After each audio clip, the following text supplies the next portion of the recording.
We are Group G and we created SkateBud, an online platform for skateboarding competition that interfaces with an array of sensors on the user's board. The motivation for our app came during our initial interviews with skaters, when we spoke to one interviewee who talks about how the essence of skateboarding is the self pushing the self and friends pushing friends.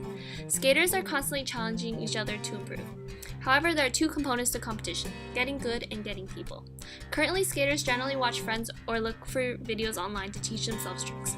However, this isn't always efficient since skaters are always on the go and need to access learning resources quickly.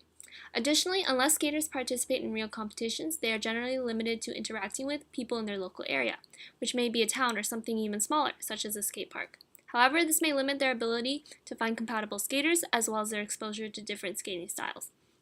We want to help them expand their circles to fellow skaters from around the world, skaters of all skill levels from novices to experienced skaters who want to learn and compete.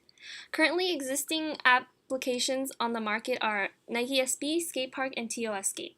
However, they only encompass a part of the features that SkateBud possesses, such as competition, learning, and map check-ins. Our app takes the main features of each and integrates it into a clear and easy-to-use interface. Let's look through some of the features that our app provides.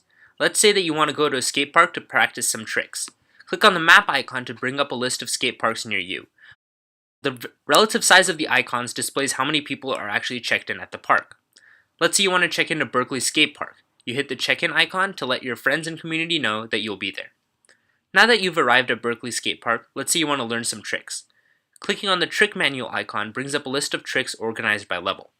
Let's say you want to learn a basic trick, and in this case, let's learn the ollie.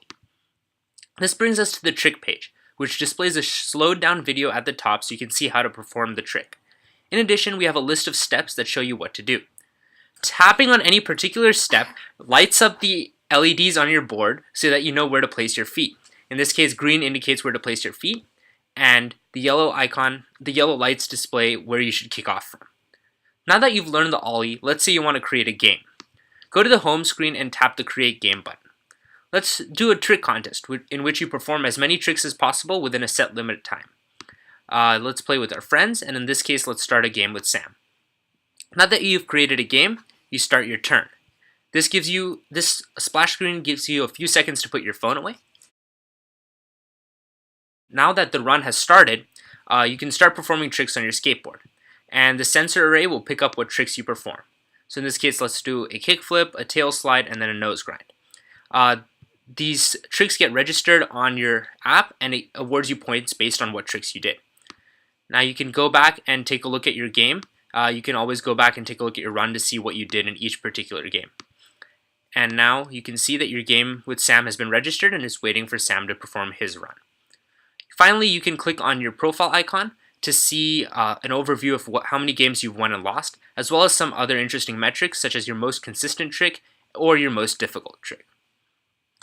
When looking at some of the implementation difficulties we faced, one of the most interesting things that we did was in developing the tracking runs, where we start polling the hardware simulator on a timer and then stop it as soon as the timer runs down. This involved us building all this from the ground up as there was limited documentation to be found online. For the evaluation after performing user testing, we learned multiple lessons. First was to use terms that the user is familiar with. Previously, for our Start Your Turn button, we named it Track a Run. By changing it to Start Your Turn, we made it a lot more clear to the user what it meant. Second was adding a delay screen before tracking your run. This allowed the user to be able to put their phone away and get ready for the run.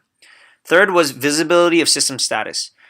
For the map, showing a confirmation after a user checked in made it clear to them that they were checked in.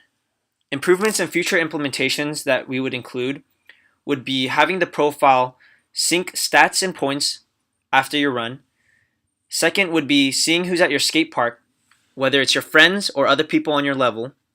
And lastly, adding a video recording option where you can upload videos.